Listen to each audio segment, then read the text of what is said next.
বান্দার অনেকগুলি হক রয়েছে। এই সকল হকের মধ্যে সর্বশ্রেষ্ঠ, সবচাইতে গুরুত্বপূর্ণ বান্দার হক হলো পিতা মাতার হক। কার হক? কথা বলেন। পিতা মাতার হক। ওয়াবিল ওয়ালিদাইনি ইহসানা। পিতা মাতার আনুগত্য করতে হবে। আদেশটা কার?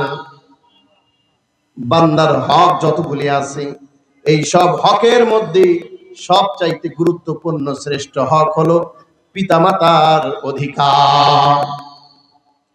পিতামাতার অধিকার কেমন? আজকে সমাজের মধ্যে আমরা আমাদের বাবা মায়ের সঙ্গে কিভাবে তাদের অধিকারগুলোকে আদায় করতেছি, একটা বার যদি আমরা এই কোরআনটাকে ফলো করি, পিতামাতার অধিকারের ব্যাপারে আল্লাহ রাব্বুল আলামিন সন্তানদেরকে কি মেসেজ দিচ্ছেন দেখুন। ইম্মা ইয়াবলুগান্না ইনদাকাল কিবারা আহাদুহুমা আও কিলাহুমা ফালা তাকুল লাহুমা উফফিন ওয়ালা তানহারহুমা وقل لهما قولا كريما। আল্লাহু আকবার। আল্লাহ রাব্বুল আলামিন বলেন, ও দুনিয়ার সন্তানেরা, ইম্মা ইয়াবলুগান্না ইনদাকাল কিবারা আহাদুহুমা আও কিলাহুমা, তোমার বাবা মা যখন বার্ধক্যে উপনীত হয়ে যায়, তোমার বাবা মা যখন বৃদ্ধ হয়ে যায়, ওই মুহূর্তে যখন সন্তান, তুমি সবল, তোমার বাবা মা দুর্বল, তুমি সন্তান এখন স্বাবলম্বী হয়ে গেছো, অনেক বড় হয়ে গেছো, অনেক সম্পদশীল হয়ে গেছো, টাকাওয়ালা হয়ে গেছো, তোমার বাবা মা এখন দুর্বল। ওই অবস্থায় তোমার নিকট যদি তোমার বাবা মা দুইজন অথবা তাদের মধ্য হতে একজন তোমার দায়িত্বে চলে আসে, ফালা তাকুল লাহুমা উফফিন, খবরদার তাদের কোনো ব্যবহারে তুমি উহ শব্দটি ব্যবহার করো না। বাবা মা দুর্বল হয়ে গেছে, সন্তান এখন আমি সবল, এখন আমার বাবা মা আমার উপরে নির্ভরশীল, আমার বাড়িতে থাকে, আমার খায়। আল্লাহ রাব্বুল আলামিন বলেন, এই অবস্থায় তোমার বাবা মায়ের কোনো ব্যবহারে সন্তান তোমার জবানটা দিয়ে যেন উহ শব্দটি অর্থাৎ বিরক্ত বোধ শব্দ বের না হয়। আল্লাহ তাআলা এটা বললেন না যে তোমার ব্যবহারে তারা যেন উহ শব্দ না বলে, বরং তাদের ব্যবহারে তুমি উহ শব্দ বলবে না। কেন? চিন্তা করুন, যখন আমরা ছোট ছিলাম, ছোটবেলায় বাবা মায়ের কাছে অনেক আবদার করেছিলাম, অনেক জেদ ধরেছিলাম, অনেক কিছু চেয়েছিলাম, এমন অনেক সময় অনেক কিছু চেয়েছি, মা বাবার পক্ষে সেটা দেওয়া সম্ভব হয় নাই। অনেক সময় সূর্য চাই, চন্দ্র চাই, প্লেন চাই, বিমান চাই, অনেক কিছু আমরা বাবা মায়ের কাছে চেয়ে বসে থাকি। আপনাদের বাসায় যাদের ছোট ছোট সন্তান আছে, দেখবেন অনেক সময় আপনাদের কাছে আমাদের কাছে অনেক কিছু জেদ করে বসে, যেটা দেওয়া সম্ভব নয়। এমন অনেক যদি সন্তান আছে, রাত 1টা-2টার সময় উঠে বলবে আমি এটা খাবো, দুনিয়ার সব দোকানগুলো বন্ধ, কোশ্চিন কালেও সেটা দেওয়া সম্ভব হয় না। কিন্তু আপনার সন্তান কোনোভাবেই বুঝবে না তাকে দেওয়াই লাগবে, এমন সন্তান আছে না নেই? চিন্তা করে দেখুন তো, আপনার সন্তান যখন আপনার কাছে এই সকল আবদার করেছে, মনে হয়েছে যেন তুলে আছার মারি, কিন্তু আপনি কখনো সন্তানের উপরে বিরক্ত বোধ হন নাই, তাকে ধমক দেন নাই, ঝাড়ি দেন নাই, বরং তাকে হাসি মুখে তার সঙ্গে কথা বলেছেন, বাবা ঠিক আছে দিব, এই নাও, এটা নাও, ওটা অমুক সময় দিব। ঠিক কিনা বলেন? কখনো তাদের উপরে আমরা বিরক্ত বোধ করি নাই, বিরক্ত হই নাই। আল্লাহ রাব্বুল আলামিন বলেন, বান্দারে তুমিও যখন বড় হয়ে গেছো, মানুষ যখন দুর্বল হয়ে যায়, বয়স হয়ে যায়, তখন তাদের স্বভাব চরিত্র আখলাক ছোট ছেলে শিশু সুলভ হয়ে যায়। ওই সময় সন্তান, তোমার বাবাও তোমার কাছে অনেক আবদার করবি, তোমার বাবা মাও তোমার কাছে অনেক কিছু চাইবে, ওই সময় তোমার বিরক্ত বোধ করলে চলবে না। অনেক কুলাঙ্গার সন্তান আছে দেখবেন, নিজের সন্তানের জন্য বাড়ির থেকে প্যাকেট ভর্তি খাবার নিয়ে এসে মায়ের ঘরের সামনে দিয়ে যায়, আছে না নাই? মাকে দেখায়। মায়েরও তো মন চায় তার সন্তানটা যদি তার হাতে একটা প্যাকেট তুলে দিত, কিন্তু দেয় না। ওই সময় যদি মা বলে, বেটা আমার জন্য একটু যদি আনতি, বা আমার জন্য এটা আনতি, ঝাড়ি দেয়, হ্যাঁ বয়স হয়েছে তাও খাই খাই যায় না, আছে না নাই? বলে এত খাই খাই কেন করো, ধমক দেয়, বিরক্ত বোধ করে। আল্লাহ বললেন খবরদার, বিরক্ত বোধ হলে চলবে না। ওয়ালা তানহারহুমা, তাদেরকে ধমক দেওয়া যাবে না। আজকে তুমি তাদেরকে ধমক দিতেছো, তুমি তো তাদের ঋণ কোনোদিন শোধ করতে পারবে না। 10 মাস 10 দিন যেই মা পেটের মধ্যে কষ্টের পরে কষ্ট সহ্য করে ধারণ করেছে, ওয়াহানান আলা ওয়াহানিন ওয়া ফিসালুহু ফি আমাইন, কষ্টের পর কষ্ট করে গর্ভে ধারণ করেছে। মায়ের পেটের মধ্যে যখন ছিলাম, কত রাত মা ঘুমাইতে পারে নাই, পেটের মধ্যে লাথি দিয়েছি, পেটের মধ্যে মাকে কষ্ট দিয়েছি। মা দুনিয়ার কারো কাছে কষ্টগুলো বলতে পারে না, মনের কষ্ট মনের মধ্যেই চাপা রাখছে। প্রসব বেদনা যখন উঠেছে, প্রসব যন্ত্রণা যখন শুরু হয়ে গেছে, সন্তানের ক্রিটিক্যাল অবস্থা, ডাক্তার এসে বলেছেন মা সন্তান 2 জনকে বাঁচানো খুব কঠিন, যে কোনো একজনকে বাঁচাতে হবে। বাড়ির সবাই বলে ছেড়ে মারা যাক, কিন্তু মা যেন বেঁচে থাকে। কিন্তু মা বলে না না না, আমার জীবন দিয়ে হলেও আমার সন্তানের জন্য কিছু না হয়, ঠিক কিনা বলেন? ওই সন্তানটা যখন দুনিয়ার মধ্যে আসছে, মায়ের দৃষ্টি সন্তানের চোখ সন্তানের উপরে পড়া মাত্রই মায়ের সব 10 মাস 10 দিনের কষ্টগুলো দূর হয়ে গেছে। মায়ের মনে, মায়ের মুখে মিষ্টি হাসিতে অতীতের সব বেদনাগুলো দূর হয়ে গেছে। 2টা বছর সন্তানকে বুকের দুগ্ধ পান করায়ছে মা। আল্লাহ রাব্বুল আলামিন এমনি মায়ের মর্যাদা 3 গুণ বৃদ্ধি করেন নাই, কারণ 3টা কষ্ট মা এত বেশি সহ্য করে, যেটা কোনো পুরুষের পক্ষে সহ্য করা সম্ভব নয়। 10 মাস 10 দিন পেটে ধারণ করা, প্রসব বেদনা যখন জন্ম দেয় সেই কষ্ট সহ্য করা, দীর্ঘ 2টি বছর সন্তানকে দুগ্ধ পান করানো, এই যে 3টা কষ্ট, কত যন্ত্রণার। সন্তান যখন বুকের দুগ্ধ চোষক মারে, আমারও বাসায় ছোট সন্তান আছে, মাঝে মাঝে রাতের বেলা যখন মা সন্তানকে দুগ্ধ পান করায়, আমার পাশে আমার বিবি চিৎকার দিয়ে উঠে, আমি বললাম কি হলো? বলে তোমার সন্তান এত জোরে বুকের দুগ্ধ চোষক দেয়, মনে হয় রক্ত গুলো টান দিয়ে বের করে নিবে। মা ওই কষ্টগুলো হাসি মুখে মেনে নিয়েছি, সন্তানকে কোনোদিন বুঝতে দেয় নাই। সন্তান যখন ছোট, কথা বলতে পারে না, শুধু কান্না করে, খিদা লাগলেও কান্না করে, শরীরের মধ্যে মাছি মশা বসলেও কান্না করে, প্রসাব করলেও কান্না করে, ক্ষুধা লাগলেও কান্না করে। মা যত দূরেই থাক না কেন, সন্তান যখন একটা চিৎকার দেয়, মা সকল কাজ কর্মগুলো ফালাইয়া সন্তানের কাছে চলে আসে। এই যে শীতের রজনী, সারা রাত মা সন্তানের পাশে জেগে থাকে। একটু পর পর সন্তান পেশাব করে দেয়, ডান দিকে পেশাব করে দিলে বাম দিকে নাই, বাম দিকে পেশাব করে দিলে ডান দিকে নাই।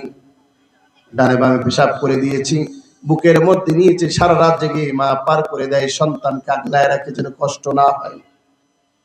সন্তানের কিছু হলে মা সারা রাত নিজে চিকিৎসা না করে সন্তানের চিকিৎসা করায়। এমন দরদি মায়ের ঋণ কোনোদিন শোধ করা যাবে না। সন্তান এসে বলতেছে মা আমি তোমার ঋণ শোধ করতে চাই। মা বলতেছে সন্তান মায়ের ঋণ কোনোদিন শোধ করা যায় না। সন্তান বলে নাছোর বান্দা আমি তোমার ঋণ শোধ করব কিভাবে বলো? যখন সন্তান নাছোর বান্দা, মা বলে ঠিক আছে যাও বাজার থেকে একটা পাকা কলা কিনে নিয়ে এসো। সন্তান কলাটা কিনে নিয়ে আসছে, আনার পরে মায়ের কাছে দিয়ে বলে, মা এই নাও। মা বলে, এই কলাটা রাত্রে বুকের মধ্যে নিয়ে ঘুমাইবা, সকালবেলা কলাটা আমাকে অক্ষত অবস্থায় দিবা, যদি দিতে পারো তোমার ঋণ শোধ। সন্তান বলে, ঠিক আছে। রাতের বেলা বুকের মধ্যে কলাটা নিয়ে ঘুমাইছি, অচেতন অবস্থায় কখন যেন কলাটা পিঠের নিচে পড়ে চ্যাপ্টা হয়ে গেছে। সকালবেলা মা এসে বলে, সন্তান কোথায়, কলাটা আমাকে দাও। সন্তান দেখে কলা নাই, পিঠের মধ্যে চ্যাপ্টা হয়ে গেছে। চ্যাপ্টা কলা মায়ের হাতে দিয়ে বলে, মা বুঝতে পারিনি কখন যেন এই কলাটা পিঠের মধ্যে পড়ে চ্যাপ্টা হয়ে গেছে। মা ডাক দিয়ে বলে, সন্তান একটা রাত একটা কলা তুমি আগলায় রাখতে পারলা না, চিন্তা করে দেখো 1.5 থেকে 2টা বছর তোমাকে বুকের মধ্যে কেমনে আগলায় রাখছি। আমিও যদি তোমার মতন অচেতন অবস্থায় ঘুমাইতাম, কখন তুমি পিঠের নিচে পড়ে চ্যাপ্টা হয়ে আজকে এই দুনিয়ার আলো বাতাস দেখতে পারতে না। সন্তান মায়ের পায়ের নিচে পড়ে বলে, মা বুঝতে পেরেছি, মায়ের ঋণ কোনোদিন শোধ করা যায় না, ঠিক কিনা? এই জন্য আল্লাহ রাব্বুল আলামিন বললেন, ওয়ালা তানহারহুমা ওয়া কুল লাহুমা কওলান কারীমা। খবরদার সন্তান, তাদেরকে ধমক দিবা না, তাদের সঙ্গে সম্মানজনক কথা বলো। সমাজের মধ্যে অনেক কুলাঙ্গার সন্তান আছে, মা বাবার সঙ্গে গালি দিয়ে কথা বলে, তুই তুকারি করে কথা বলে, অপমানজনক কথা বলে, আছে না নাই? বিবির কথা শুনে মাকে মারধর করে বাড়ির থেকে বের করে দেয়, ঠিক মতন খাবার দেয় না, কাপড় দেয় না, গোয়াল ঘরের মধ্যে রাখি বৃদ্ধাশ্রমে পাঠায়া দেয়। আজকে তো মিডিয়া খুললেই দেখা যায় ভরি ভরি নিউজ। ঢাকা শহরের সন্তান, ছেলে মেয়ে বিবি বাচ্চা নিয়ে ফ্ল্যাট বাসার মধ্যে থাকি, গ্রামের মধ্যে মা ঝুপড়ির মধ্যে থাকে, বছরের পর বছর মায়ের কোনো খবর নেয় না। মা মানুষের বাড়িতে ভিক্ষা করে করে খায়, ঠিক কিনা বলেন? আছে না নাই? গত বছর ব্রাহ্মণবাড়িয়ায় মাহফিলে গেলাম। মাহফিল শেষ করে আসার সময় রাস্তায় দেখি বিশাল বড় একটা বাড়ি। এলাকার লোকজন বলল, হুজুর এই যে বাড়ি, এই লোকটা দুবাইয়ে থাকে, এই বাড়িটা খরচ করতে তার 12 কোটি টাকা লাগছে। আমি বললাম, এই বাড়িতে থাকে কে? বলে, এই বাড়িটা তার শ্বশুর শাশুড়িকে গিফট করেছে। আমি বললাম, এই লোকের মা বাপ থাকে কোথায়? বলে, মা বাপের কোনো খবর নাই। নাউজুবিল্লাহ বলেন। এইরকম সন্তান সমাজের মধ্যে আছে না নাই? বাপ মায়ের চাইতে পর আত্মীয়দেরকে বেশি প্রাধান্য দেয়, আছে না নাই? আল্লাহ রাব্বুল আলামিন বলেন, ওয়াখফিদ লাহুমা জানাহাল যুল্লি মিনার রাহমা ওয়া কুর রাব্বিরহামহুমা কামা রাব্বায়ানি সাগীরা। এ বান্দা, ওয়াখফিদ লাহুমা জানাহাল যুল্লি মিনার রাহমা, তোমার রহমতের বাহু তোমার মা বাবার সামনে ঝুঁকায়া দাও।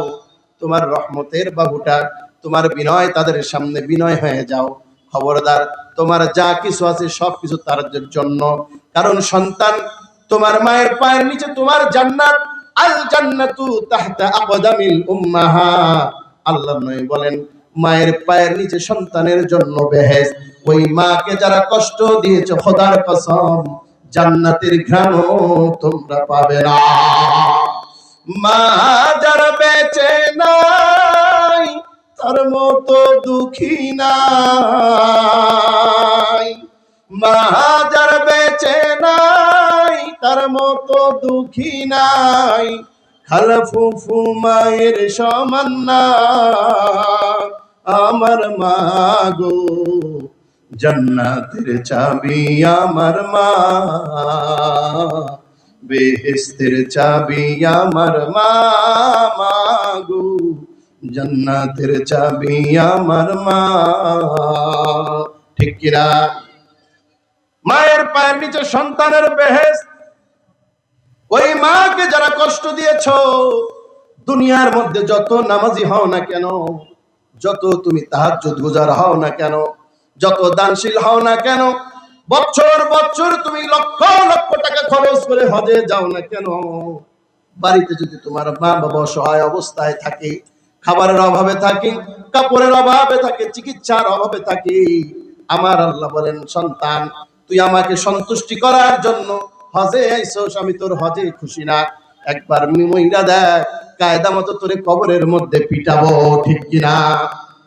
সুতরাং যারা যুবক সন্তান আছো, আমি অনুরোধ করে বলবো, বাড়িতে তোমাদের যাদের মা বাবা আছে, নগদ জান্নাত, লক্ষ লক্ষ টাকা খরচ করে হজে যাইতেছি, বাড়ির মধ্যে নগদ জান্নাত তোমাদের জন্য রয়েছে। আল্লাহর হাবিব বলেন, টাকা পয়সা খরচ করে তোমার হজে যাও, হজ কবুল হবে কিনা তার কোনো গ্যারান্টি নাই। কিন্তু কোন সন্তান যদি মায়ের দিকে নেক নজরে তাকায়, আহা, এটা আমার জন্মধারিণী মা, আল্লাহর হাবিব বলেন সঙ্গে সঙ্গে আল্লাহ রাব্বুল আলামিন একটা কবুল হজের সওয়াব ওই বান্দার আমলনামার মধ্যে লিখে দেয়। আল্লাহু আকবার। আর আজকে সেই মাকে, আজকে সেই বাবাকে যারা কষ্ট দিয়েছো, বদদোয়া যারা মা বাবা নিয়েছো, বাড়িতে তোমাদের নগদ জান্নাত, পরের একটা মেয়ে নিয়ে এসে মা বাবাকে কষ্ট, জান্নাতকে ধ্বংস করো না। মা বাবার নেক দোয়া যদি নিতে পারো, জীবন তোমার বদলে যাবে। হযরত বায়েজিদ বুস্তামি রাহমাতুল্লাহি আলাইহি মায়ের খেদমত করার কারণে সুলতানুল আরিফিন হিসেবে আল্লাহর দরবারে পরিচয় পেয়ে গেছি। বায়েজিদ বুস্তামির 12 বছর বয়স, শীতের রজনী গভীর রাত, মা ডাক দিয়ে বলে, বায়েজিদ রে, পানির পিপাসা লাগছে। বায়েজিদ উঠে গিয়ে ঘরের মধ্যে কলসির মধ্যে দেখে পানি নাই, দৌড় দিয়ে কলসিটা নিয়ে বের হয়ে গেছি। বহুত দূরে গিয়ে পানি নিয়ে আসার পর দেখি পেয়ালার মধ্যে পানিটা নিয়ে যখন মায়ের ঘরের মধ্যে গেছি, দেখে মা ঘুমায় গেছি। সন্তান বাইজি চিন্তা করছে, মা ঘুমায় গেছে, এখন যদি আমি মাকে ডাক দিই মায়ের তো কষ্ট হবে, মাকে ডাকানো যাবে না, মা যদি কষ্ট পায়। সারা রাত শীতের রজনীতে মায়ের মাথার কাছে পেয়ালা হাতে নিয়ে দাঁড়ায় রয়েছে। ফজরের সময় যখন মা ঘুম থেকে উঠছে, লক্ষ্য করে দেখে মাতার কাছে বাইজিদ দাঁড়ায় আছে। ডাক দিয়ে বলে, বাইজিদ ঘুমাও নাই? বাইজিদ ডাক দিয়ে বলে, মা পানি খেতে চেয়েছেন, পানি কলসির মধ্যে ছিল না, দূরে পানি নিয়ে এসে দেখি আপনি ঘুমায়া গেছেন। ডাক দেই নাই কষ্ট হবে বলে আপনার মাথার কাছে সারা রাত জাগাইছিলাম, যেন ঘুম থেকে উঠলে আপনি আবার আমাকে ডেকে যদি না পান আবার কষ্ট পেয়ে যাবেন, এই জন্য পানি নিয়ে দাঁড়ায় আছি, পানি পান করেন। মা খুশি হয়ে গেছি, আল্লাহ রাব্বুল আলামিনের কাছে দুটো হাত তুলে দোয়া করছে, মালিক আমার সন্তানের উপরে আমি খুশি হয়ে গেলাম, আমার সন্তানকে তুমি জগদ্বিখ্যাত আলেম হিসাবে কবুল করে নাও। আল্লাহু আকবার। চট্টগ্রামের অক্সিজেনে যাবেন, বায়েজিদ বুস্তামি রাহমাতুল্লাহ আলাইহির কবর সেখানে রয়েছে। এই জন্য মায়ের দোয়া যারা নিয়েছে তারা জীবনে সফল কাম হয়ে গেছে। আর মায়ের বদদোয়া যারা নিয়েছে, যত বড় আল্লাহ ওয়ালা হও না কেন, তোমার ধ্বংস নিবারক। বুখারী শরীফের মধ্যে জুরাইজ নামে একজন আল্লাহ ওয়ালার ঘটনা আসছে। মা বাবার মায়ের বদদোয়ার কারণে অনেক বড় আল্লাহর ওলি কতবার মুসিবতের মধ্যে পড়েছেন।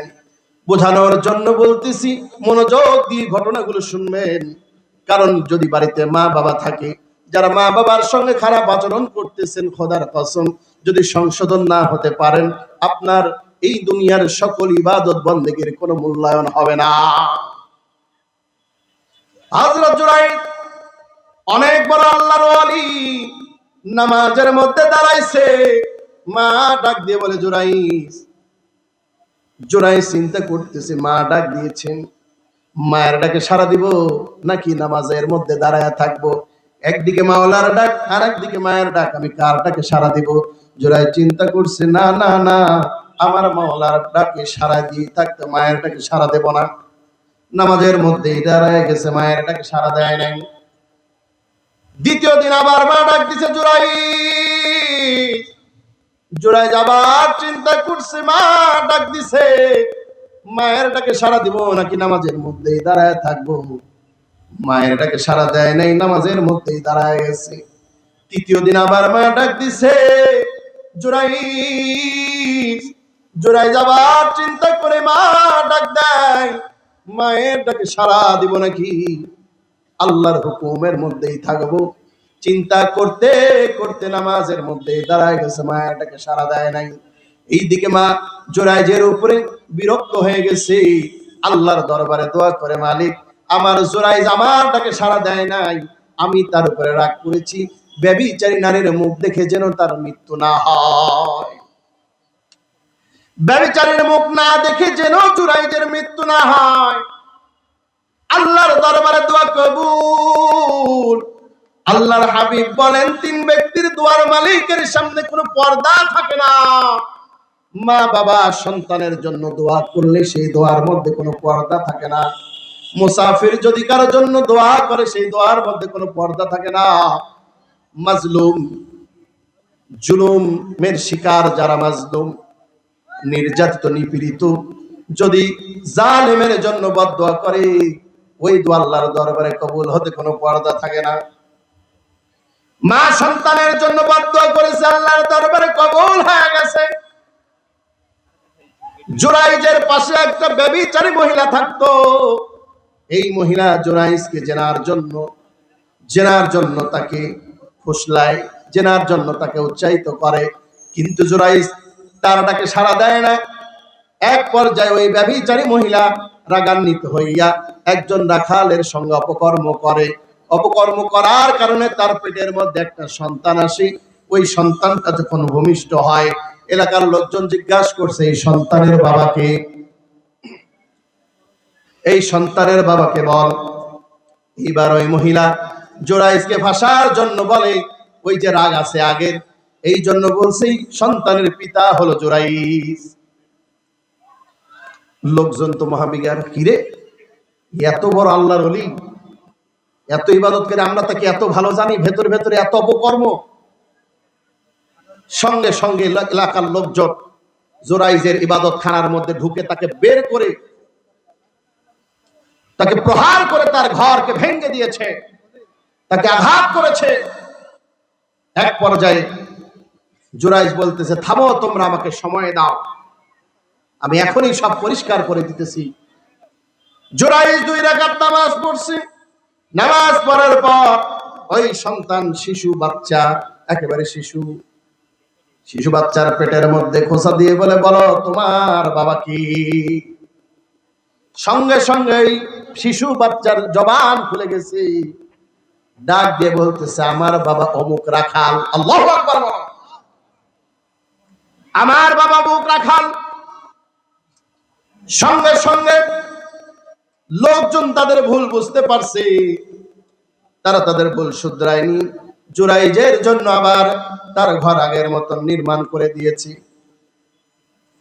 সিলিন্ডার যুবক ভাইরা, ও আমার মুরব্বী বাজিরা, লক্ষ্য করে দেখুন, মা সন্তানের জন্য সামান্য বদদোয়া করেছে, কত বড় আল্লাহওয়ালা আল্লাহ রব্বুল আলামিন সঙ্গে সঙ্গে তার দোয়া কবুল করে তাকে ব্যভিচারী মহিলার সম্মুখীন করায়া দেয়। আজকে প্রতিনিয়ত মা বাবার সঙ্গে আমরা যে অন্যায় করতেছি, মা বাবার সঙ্গে যে অপরাধ করতেছি, এই অপরাধগুলোর জন্য যদি আল্লাহ রাব্বুল আলামিন সঙ্গে সঙ্গে আমাদেরকে আযাব দেয়, এই দুনিয়াতে তো এই আযাবের কোনো তুলনাই হবে না। জাহান্নামে আমাদের জন্য যে শাস্তি রয়েছে তার তুলনায়। দুনিয়ার মধ্যে লক্ষ্য করে দেখবেন, মা বাবার সঙ্গে যারা খারাপ আচরণ করে, এরা কোনোদিন সফল কাম হতে পারে না, এরা কোনোদিন সাকসেস হতে পারে না। কারণ মা বাবার বদদোয়া সন্তানের জন্য আল্লাহর দরবারে কোনো পর্দা থাকে না। এই জন্য আসুন, মা বাবা যাদের বাড়ির মধ্যে আছে, জীবিত আছে, ওই মা বাবার খেদমত করে আমরা তাদের দোয়া নেওয়ার চেষ্টা করি। মা বাবার দোয়া যদি আমরা নিতে পারি, হযরত ওয়াইস করণী রাদিয়াল্লাহু তাআলা আনহুর মতন আল্লাহ রাব্বুল আলামিন আমাদের জীবনকে বদলায়া দিবে। এজন্য বান্দার হকগুলির মধ্যে মা বাবার হক সর্বপ্রধান। বান্দার যত হক আছে, মা বাবার সঙ্গে ভালো আচরণ করতে হবে। দুনিয়ার মধ্যে চলার পথে মানুষের সঙ্গে বান্দার সঙ্গে বান্দার যে সম্পর্কগুলো আমাদের আছে, এই সম্পর্কগুলো সঠিকভাবে আমাদেরকে আদায় করার চেষ্টা করতে হবে। দুনিয়ার মধ্যে যদি আমরা মানুষ হিসাবে মানুষকে কষ্ট দেই, বুখারী শরীফের হাদিস, আল্লাহর নবী মুহাম্মদুর রাসূলুল্লাহ সাল্লাল্লাহু আলাইহি ওয়াসাল্লাম বলেন, তোমরা তোমাদের ভাইয়ের কাছ থেকে মাপ চেয়ে নাও। যদি কোনো কষ্ট দিয়ে থাকো, হক নষ্ট করে থাকো, সেই দিন আসার আগে, যেই দিন হাসরের ময়দানে টাকা পয়সা কোনো কাজে আসবে না, ধন সম্পদ কোনো কাজে আসবে না, ক্ষমতা কোনো কাজে আসবে না, ওই দিন তোমার ভাইয়ের সঙ্গে যদি খারাপ আচরণ করে থাকো, ওই দিন হয় খারাপ আচরণ কারণে তাকে তোমার নেকি দেওয়া লাগবে, না হয় তাকে তার গুনাহগুলো তোমার কাঁধে নেওয়া লাগবে। আল্লাহর নবী ডাক দিয়া বলেন, হাসরের ময়দানে সবচাইতে বড় এতিম, সবচাইতে বড় হতভাগা, সবচাইতে বড় দেউলিয়া হবে ওই ব্যক্তি। এমন একজন ব্যক্তি পাহাড় পরিমাণ নেক আমল নিয়ে হাসরের ময়দানে উঠবে, কিন্তু দেখা যাবে তার পাওনাদার অনেক, কাউকে একটা গালি দিয়েছে, কাউকে একটা থাপ্পড় দিয়েছে, কাউকে আঘাত করেছে, কারো সম্পদ নষ্ট করেছে, কারো জমির আইল ঠেলে দিয়েছে। এইভাবে করে বিভিন্ন ধরনের ছোট ছোট অপরাধ বান্দার সামনে আল্লাহ তাআলার সামনে নালিশ করবেন। এইবার এই বান্দাকে বলা হবে, এই যে বান্দার হক নষ্ট করেছ, আল্লাহ রাব্বুল আলামিনের যে হক আছে, আল্লাহ রাব্বুল আলামিন চাইলে এটা মাফ করে দিবেন।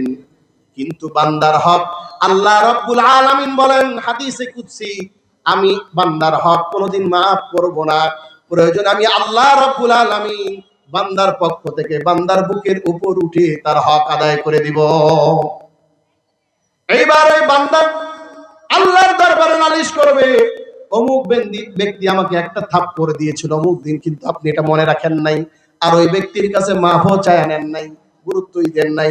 অনেক সময় আমরা ইয়ারকি করে, অনেক সময় বন্ধু বান্ধবদেরকে টিটকারি করি, ইয়ারকির ছলে অনেক মজা করি, কিন্তু ওই মজার কারণে বন্ধু যে কষ্ট পায় আমরা গুরুত্ব দেই না। খোদার কসম, ওই কষ্টের কারণে হাসরের ময়দানে আল্লাহর দরবারে আপনি অপরাধীর কাঠগড়ায় দাঁড়ায় যাবেন।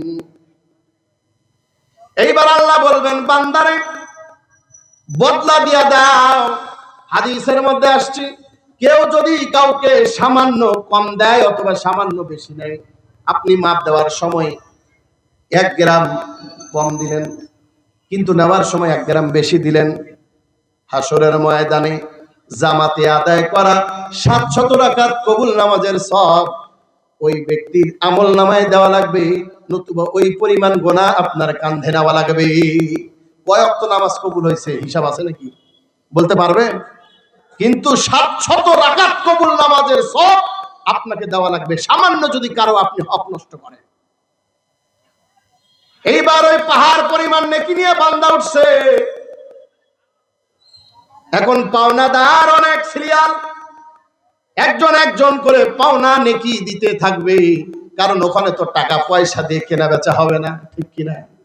ওখানে কেনা বেচা চলবে নেকি আর গুনাহ। এবার বান্দা একটা গালির বদলে নেকি দিবে, একটা থাপ্পড়ের বদলে নেকি দিবে, এক এক অপরাধের কারণে নেকি দিতে দিতে দিতে পাহাড় পরিমাণ নেকি তার শূন্য হয়ে গেছে। নেকি নাই, কিন্তু পাওনাদার এখন অনেক বড় লম্বা সিরিয়াল। এইবার ওই বান্দা দেখে তাদের গুনাহগুলো ওই বান্দার কাঁধে চাপায়া দেওয়া হবে। এইবার গুনাহ নিতে নিতে দেখা যাবে পাহাড় পরিমাণ নেকি নিয়ে উঠছিল, পাহাড় পরিমাণ নেকি শেষ, বান্দার কাঁধে এখন পাহাড় পরিমাণ গুনাহ। অবশেষে ওই গুনার পাহাড় নিয়ে বান্দা জাহান্নামে চলে যাবে। এই জন্য বান্দারা শুন, এই দুনিয়ার মধ্যে আল্লাহ রাব্বুল আলামিনের সন্তুষ্টি অর্জন করা লাগবে, বেশি বেশি করে হকের ব্যাপারে সচেতন হতে হবে। আল্লাহর হক, বান্দার হক, এই দুইটা হক যারা সঠিকভাবে আদায় করে, আল্লাহ রাব্বুল আলামিন বলেন ওই বান্দা হলো সালেহিন বান্দা। সালেহিন বান্দা মানে হলো যারা নেক আমল করে, আমলে সালেহ করে। আর এই একমাত্র আমলে সালেহ সারা বান্দা কোনদিন জান্নাতে যাইতে পারবে না। من عمل صالحا من ذكر أو أنثى وهو مؤمن ফাউলাইকা ইয়াদখুলুনাল জান্নাতা ইউরযাকুনা ফিহা বিগাইরি হিসাব। আল্লাহু আকবার। কোন মুমিন বান্দা বান্দি যদি নেক আমল করে, আমলে সালেহ, যে আমলটা আল্লাহ এবং তার রাসূলের সন্তুষ্টির জন্য, আল্লাহর হক বান্দা আদায় করে, বান্দার হকও বান্দা আদায় করে। সমাজের মধ্যে অনেক মানুষ আছে দেখবেন নামাজ, রোজা, হজ, যাকাত, আল্লাহর হক খুব আদায় করে, কিন্তু বান্দার সঙ্গে সম্পর্ক খারাপ। আছে না নাই? কথা বলেন না কেন? আছে না নাই? নামাজি, পরহেজগার, দান করে, সদকা করে, কিন্তু সমাজের মানুষের সঙ্গে ব্যবহার খারাপ। আছে না নাই? আবার দেখবেন অনেক মানুষ আল্লাহর হকের ধার ধারে না, কিন্তু পরোপকারী মানুষের সঙ্গে খুব ভালো সম্পর্ক। আছে না নাই? লাভ হবে? জান্নাত যাওয়া যাবে? আল্লাহর হকও লাগবে, বান্দার হকও লাগবে। মালিক বলেন যারা আমলে সালেহ করবে, কোন মুমিন বান্দা বান্দি, আমি আল্লাহ তাআলা ফাউলাইকা ইয়াদখুলুনাল জান্নাহ, আমি আল্লাহ তাকে জান্নাতের মধ্যে ঢুকায়া দেব। ইউরযাকুনা ফিহা বিগাইরি হিসাব। আল্লাহু আকবার। এবং দুনিয়ার মধ্যে যতদিন বাঁচবে আমি আল্লাহ তার রিজিকের অভাব বুঝতে দিব না। এজন্য আমরা আমলে সালেহ করতে রাজি আছি তো ইনশাআল্লাহ? আল্লাহর হক এবং বান্দার হক আমরা বুঝতে পেরেছি তো ইনশাআল্লাহ? কারা কারা আজকের থেকে এই দুটো হক পরিপূর্ণভাবে আদায় করব? হাত তুলি। লিল্লাহে তাকবীর। আল কোরআনের আলো, আল হাদিসের আলো, নামাজিরা যেখানে, কোরআন হাদিস যেখানে, গাঞ্জাখোরেরা যেখানে। ঠিক? আল্লাহ তাআলা কবুল করুক। সময় শেষ। এই পর্যন্ত যা কিছু আলোচনা করলাম, আল্লাহ রাব্বুল আলামিন যেন আমাদেরকে পরিপূর্ণভাবে তার হকগুলি এবং বান্দার হকগুলি আমাদেরকে সঠিকভাবে আদায় করার তৌফিক দান করেন। আমরা